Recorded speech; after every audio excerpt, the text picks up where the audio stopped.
Hello friends, good morning and welcome to the new video of the Nukkadcode. And in this video we are going to learn about the very important concept, and this concept is so much important that you are going to face this in 8 out of 10 interviews. I guarantee this is so much important. So the topic is method overriding. Okay, so let me write it here, method overriding.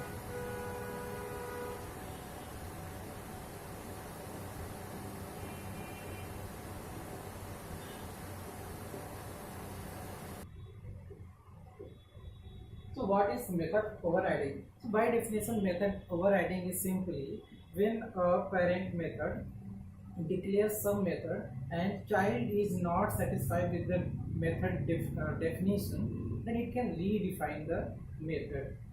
This is called as overriding. Okay. So suppose we have our scenario, that is we have a animal class. And when I write this type of boxes and I write animal, always keep in mind that in the backend what we are writing, we are in a file, we are writing public class animal, and then whatever I write, if I write some method here, suppose I write eat, then simply have in mind that we are going to have a public void eat, like this code. Always have this type of vision in your mind that when I declare these things, then we are in the backend we are going to write in Eclipse or in some Java file this way. Okay. So here we have eat method, we have sleep method, and also we have walk method. Now what happens? We have, suppose we have a class, that is we have this class, you can see here we have this tiger, and this tiger, what does it eat?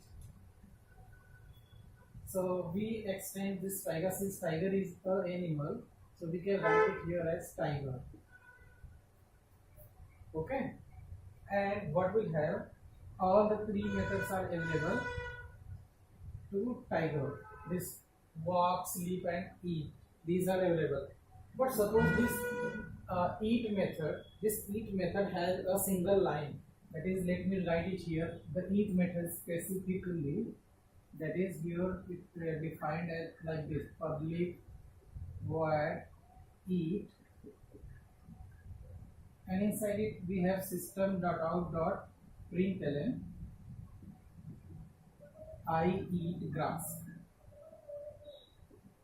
Animal says, in animal eat method is defined like that, that is system.out.println I eat grass. But tiger is, you know, tiger does not eat grass. Tiger eat what? Tiger eat deer, that is the flesh of this deer, that is it does not eat grass. So tiger wants to redefine its method, this eat method, this inherited public eat method. So what will it do? It will simply redefine it here, okay, like this, that is, suppose it was parent and here is child, so the declaration of it will be simply the same thing. Here we are going, it is going to say that in the child class, I eat grass. Tiger will say, I don't eat grass, I eat flesh, I eat deer flesh, that is stag flesh. Okay. So in the child class, let me have it here, that is in the child class, that is this tiger child class redefines its parent eat method. So this is called as overriding. This is so simple. Overriding is such a simple concept. So friends, we saw the theory. Now let's see the implementation.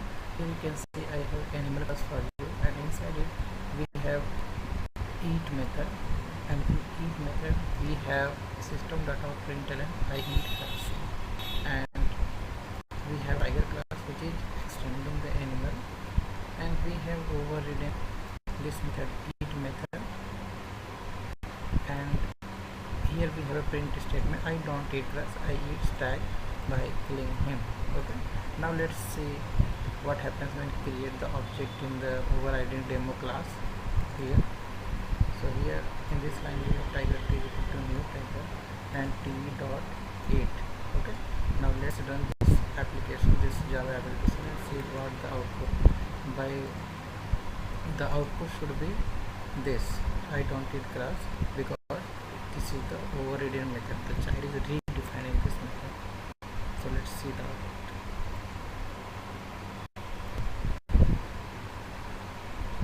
So here you can see. Okay, so this was all about overriding.